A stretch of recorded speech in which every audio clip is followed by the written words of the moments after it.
Lain, Crazy Rich Helena Lim akan menghadapi sidang vonis terkait kasus korupsi pengelolaan tata niaga komoditas timah pada hari ini. Kita tergabung dengan koresponden CNN Indonesia Teddy Zuhari. Halo, selamat siang Teddy. Teddy, bagaimanakah persiapan jelang sidang vonis Helena Lim dan bagaimanakah elaborasi perjalanan kasus korupsi ini, Teddy?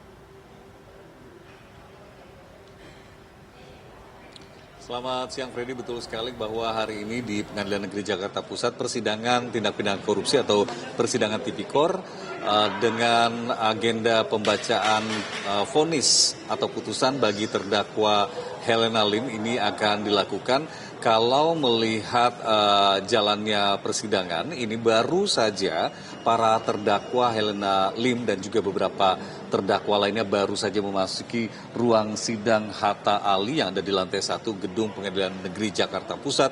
Dan kemungkinan 5 menit dari saat saya melaporkan ini persidangan segera akan dimulai. Kalau melihat dari jadwal agenda sidang yang dirilis oleh pihak Pengadilan Negeri Jakarta Pusat bahwa hari ini selain pembacaan vonis bagi terdakwa Helena Lim, ada beberapa orang terdakwa lainnya yang juga mempunyai agenda yang sama, yaitu pembacaan vonis.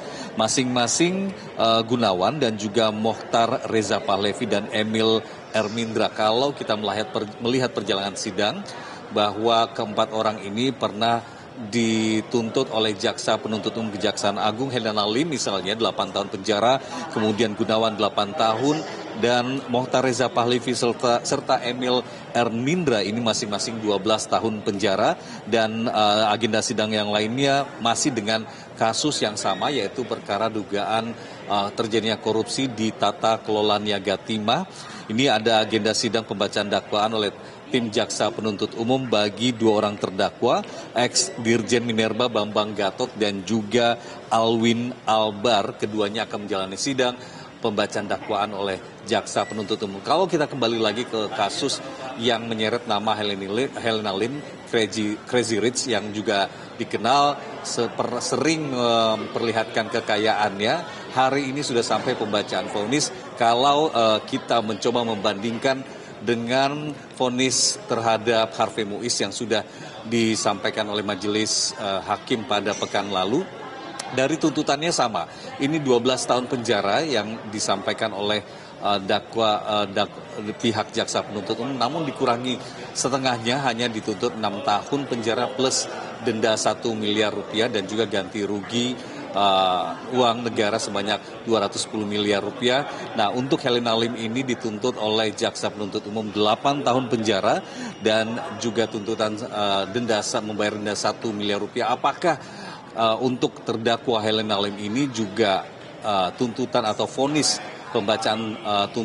pembacaan putusannya oleh majelis hakim nanti ini akan juga dikurangi setengahnya? Kalau melihat Harvey Muiz yang dituntut oleh Jaksa Penuntut Umum 12 tahun penjara, kemudian mendapatkan vonis 6 tahun penjara, apakah Helena Lim yang dituntut oleh Jaksa Penuntut Umum 8 tahun penjara ini akan juga mendapatkan setengahnya, hanya 4 tahun penjara oleh vonis yang dibacakan nanti oleh majelis hakim?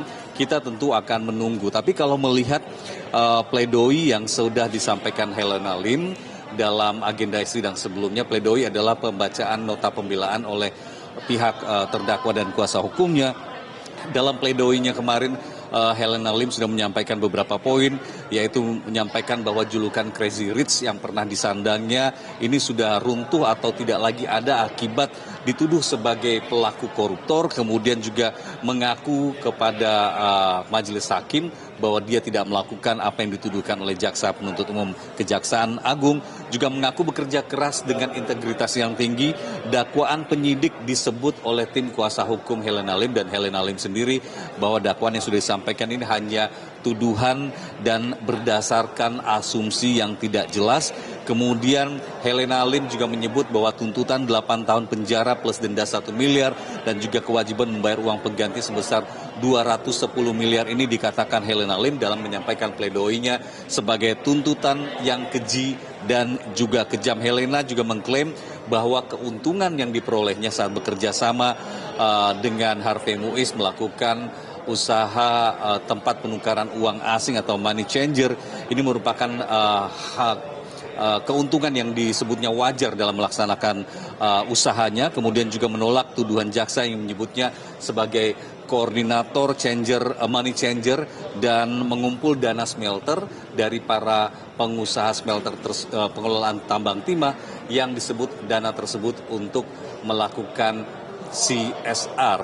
Ini disebutkan oleh Helena Lim dalam pledoinya juga tidak benar bahwa dia tidak melakukan korupsi. Tentu kita akan menunggu hasil jalannya sidang yang akan segera dimulai beberapa saat lagi. Kita akan melihat sekali lagi apakah tuntutan jaksa penuntut umum 8 tahun penjara yang sudah pernah disampaikan pada sidang sebelumnya ini juga akan berkurang ataukah lebih tinggi. Karena kalau kita melihat sosial media beberapa hari belakangan ini, Yudi, Freddy, kalau kita melihat jika dibandingkan dengan apa yang sudah dijalani oleh Harvey Moise, netizen di sosial media ini bereaksi menyebut bahwa vonis atau putusan yang dibacakan oleh majelis hakim bagi terdakwa Harvey Moise ini terlalu rendah, mengingat kerugian negara sampai angka 300 triliun akibat penghitungan kerusakan. Ini juga disebut oleh warga net yang disebut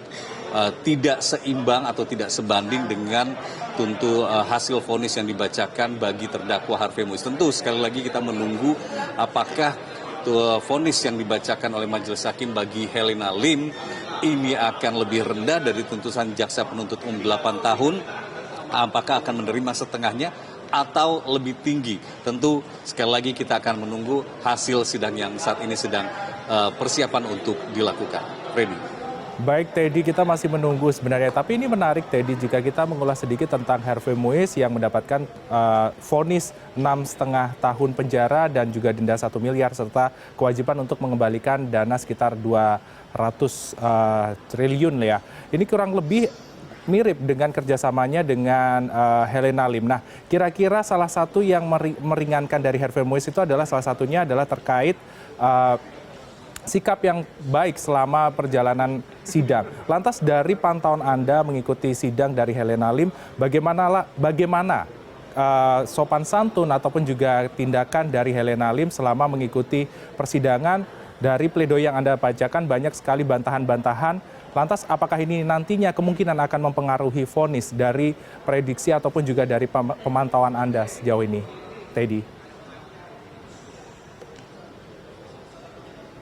Ya, tentu untuk menentukan apakah ada unsur hal yang meringankan seperti yang didapatkan oleh Harvey Moise yang sudah disampaikan oleh majelis hakim adalah hak penuh dari pihak majelis hakim. Namun kalau melihat dari proses sidang memang karakter dari Helena Lim dan juga Harvey Moise ini kalau boleh dibilang ini mirip dalam artian kata tidak pernah berperilaku yang katakanlah membuat keonaran dalam ruang sidang atau munculkan sikap-sikap yang tidak terpuji selama mengikuti persidangan. Ini kedua pihak yang saya sebutkan baik Helena Lim dan juga Harvey Moise lebih banyak diam.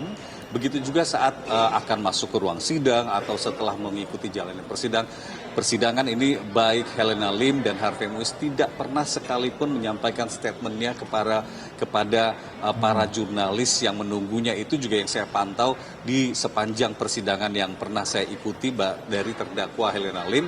Ini tidak pernah membuat gaduh ruang sidang, menyampaikan apa yang menjadi haknya dalam kapasitasnya sebagai terdakwa, baik di contohnya dalam persidangan pledoi dan juga replik serta persidangan duplik yang baru-baru ini digelar sebelum menuju pembacaan putusan atau vonis yang akan disampaikan oleh pihak majelis hakim hari ini. Tapi sekali lagi yang harus di-underline adalah yang akan menjadi perhatian publik sekali lagi adalah pembacaan jumlah hitungan angka tuntutan atau angka vonis atau putusan yang akan dibacakan ini. Kalau membandingkannya dengan Harvey Moise yang pernah dituntut jaksa penuntut umum Kejaksaan Agung 12 tahun penjara, kemudian hanya mendapatkan 6,5 tahun penjara, artinya setengahnya dari tuntutan JPU. Apakah Helena Lim juga mendapat perilaku yang sama? Nah, ini juga kemudian saya meyakini akan bereaksi bagi para masyarakat, terutama di sosial media. Kemungkinan besar reaksi yang sama juga akan dimunculkan oleh netizen tentang nilai putusan yang disampaikan oleh majelis hakim. Kita tunggu tentu saja apakah berkurang setengahnya juga atau hanya berapa 20% dari tuntutan jaksa penuntut umum atau lebih tinggi. Tentu kita harus menunggu jalannya sidang yang segera akan dimulai beberapa saat lagi, Freddy. Baik Teddy, kita nantikan hasil putusan sidang vonis terhadap Helena Lim dan semoga ini hukum tidak tumpul ke atas, tajam ke bawah, tapi benar-benar berlaku adil bagi seluruh orang yang bersalah. Terima kasih Teddy Zuhari, koresponden CNN Indonesia untuk laporan Anda. Selamat kembali bertugas.